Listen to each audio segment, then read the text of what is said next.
Sir, yesterday a meeting happened between PM Modi and Jinping, and a meeting was very good. It was positive. They discussed about peace, tranquility. But one question is that Congress has always been raising this issue that Prime Minister Narendra Modi has never spoken to the Chinese counterpart on the Ladakh issue. But Prime Minister spoke about and discussed the eastern Ladakh border Rao area, the Ladakh standoff area with Chinese counterpart. But I think first it's a good thing they've done that.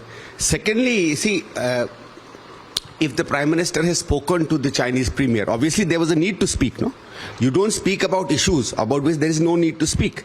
So if you're saying that it is the Congress that has been constantly saying that the Prime Minister must speak to his Chinese counterpart about whatever is happening in Ladakh, and the Prime Minister has spoken, then in many senses what the Congress has said is exactly what should have happened. The other thing is, which intrigued, that if government has constantly been saying that there is no border issue on Ladakh, there is no infiltration as far as China is concerned, there is no border push by them, then what were they really discussing? So obviously there is something there that needs to be discussed. And you know, it's always there that when there is a conflict between two nations, it could be territorial, it could be trade, it could be anything. When leaders speak, very often we find that issues can be sorted out. Now, on the other hand, we have to be very wary because China has always had this very, very dubious character of saying something very often, going back to Beijing or wherever they are, and sometimes going back, right? And I'm sure Government of India knows the general character and nature of the Chinese leadership and their commitments. So I hope we keep that in mind. But I think it's a welcome start that we have discussed.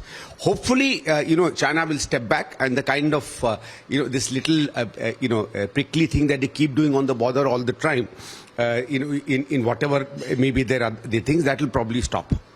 So one more thing, what we've learned so far is that there was a pending request for a bilateral meeting from the Chinese counterpart with the Indian PM. And yesterday what meeting happened, it was an informal conversation, a short conversation in the lobby. It was not a bilateral meeting. So what you have to comment on that? Because Chinese desperation could clearly be seen for a bilateral meeting. No, I don't think if somebody gives an offer for a meeting, he's desperate. Why should they be desperate? They probably in their diplomacy believe that a meeting is necessary. Right? See, is this a matter of two great egos or what? Who bends and who asks? If a discussion has to be done, it has to be done. Right? If you think discussion is not necessary, then why do this meeting? See, I don't, support this point of view that there is...